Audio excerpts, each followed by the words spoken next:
Hello అండి, నమస్తే.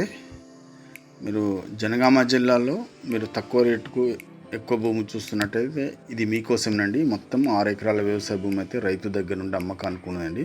ఇది ప్రజెంట్ అయితే కల్టివేషన్లో మాత్రం లేదు. అంతా మనకు ఒక కంచె టైప్ అంటే చెట్లు కూడా ఉన్నాయి. ఇది కల్టివేషన్లో లేకుండా 6 ఎకరాల వ్యవసాయ భూమి అయితే రైతు దగ్గర నుండి అమ్మకానికి ఉన్నదండి. దీనికి జనగామ జిల్లా కేంద్రం నుండి కేవలం మనకు 30 కిలోమీటర్స్ వస్తే సరిపోతాయి. ఈ సైడ్ మీదకి రావచ్చు.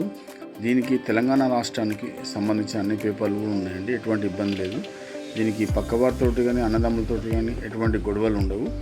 మీరు ఒకసారి విజిట్ చేయండి, చాలా బాగుంటుంది. మనకు ఉత్తరం వైపు నక్ష రోడ్ ఉంటుంది, తూర్పు వైపు కూడా నక్ష రోడ్ ఉంటుంది. కార్నర్లో ఉంటుంది బిట్టు, చాలా బాగుంటుందండి. దీనికి బీటీ రోడ్డు నుండి కేవలం ఒక 2 కిలోమీటర్స్ వస్తే సరిపోతుంది ఈ సైడ్ మీదకి రావడానికి. ఇది మనకు రైతు చెప్తున్న ధర ఎకరానికి 22 లక్షలు చెప్తున్నాడు. ఇందులో ప్రజెంట్ బోరు బావి కానీ ఏం లేదు. కావాలంటే మనం వేసుకోవాలి. ఇది కోళ్ళ ఫామ్ కానీ ఏదైనా బాయిలర్ కోళ్ళ ఫామ్ కానీ మరి ఏసీ కోళ్ళ ఫామ్ కానీ సూపర్గా ఉంటుంది. ఇది చుట్టుపక్కల కూడా ఎటు ఒక 2 కిలోమీటర్లు పోయేదాకా విలేజ్ కూడా ఉండదు కాబట్టి ఇది మంచి అనువైన నేలగా చెప్పుకోవచ్చు. ఇది మంచి హైట్లో అంటే గడ్డ మీద ఉంటుంది. ఇది మనకు ప్రజెంట్ ఇది ల్యాండ్ కూడా మనకి ఎర్ర భూమే, కాకపోతే ఇది కల్టివేషన్ లేక మనకు అట్లా అవపడుతుంది. కానీ నేల మాత్రం సూపర్ అండి, చాలా బాగుంటుంది.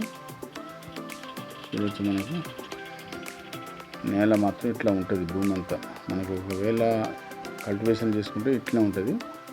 ఇందులో బోరు కానీ బావి కానీ వేసుకుంటే పడతాయి. పక్కనే అన్ని పంట పొలాలు ఉంటాయి. ఓకేనండి, ఒకసారి విజిట్ చేయండి. గన్పూర్ నుంచి మాత్రం 20 కిలోమీటర్స్ వస్తాయి. సైడ్ మీకు రావాలంటే ఇటు జనగామ నుండి 30 కిలోమీటర్స్, పాలకుర్తి నుంచి 15 కిలోమీటర్స్ ఈ సైడ్ మీద రావడానికి. ఓకే అండి, థ్యాంక్ యూ.